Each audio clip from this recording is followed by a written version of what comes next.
நம்ம புத்தர் சொல்லியிருக்காருல்ல, தெரிஞ்சுதான் அதை பண்ணுறோம். இஎம்ஐ ஸ்கீமில் ஒரு கார் வாங்குறோன்னு வச்சுக்கோங்களேன், கார் வாங்கியாச்சு. கார் வாங்கிட்டு அந்த ஒரு 2 நாள் ஒரு 1 மந்த் கூட ஓகேவா, பயங்கர ஹாப்பியாக இருக்கும். பார்க்கும்போது புது கார் அந்த மாதிரி இருக்கும்.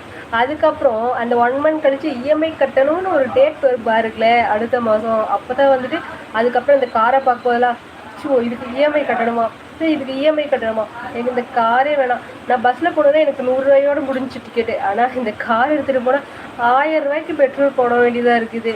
இதை பார்த்தாலே கோபம் வருது அப்படின்னு சொல்லி யாராச்சும் ஃபீல் பண்ணியிருக்கீங்களா? கண்டிப்பாக இருப்பீங்க, ஆனால் சொல்ல மாட்டேங்கிறீங்க. அப்படித்தானே? காரில் போகிறதுக்கு நான் பஸ்லேயே போயிருக்கேங்க. 100 ரூபா செலவோட முடிஞ்சிடும். இங்கேருந்து பக்கத்தில் ஒரு என்ன சொல்கிறது, ஒரு 50 கிலோமீட்டர்ஸ்க்கு போகணுன்னா கூட 1000 ரூபாய்க்கு பெட்ரோல் அடிக்க வேண்டியதாக இருக்குது அப்படின்னு ஃபீல் பண்ணுறவங்க இருந்தீங்கன்னா கமெண்டில் சொல்லுங்கள்.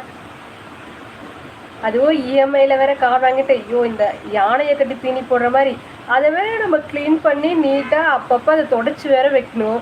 அதை எங்கேயாவது வெளியில் கூட்டிகிட்டு போகணுன்னா அது நம்மளை கூட்டிகிட்டு போதான்னு தெரில, காரு நம்ம தான் அதை கூட்டிகிட்டு போகிற மாதிரி.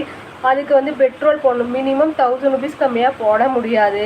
இதெல்லாம் பார்க்கும்போது கார் பார்த்தாலே கடுப்பாங்க. ஐயோ இந்த காரே வேண்டாம், இதுக்கு நான் பஸ்லேயே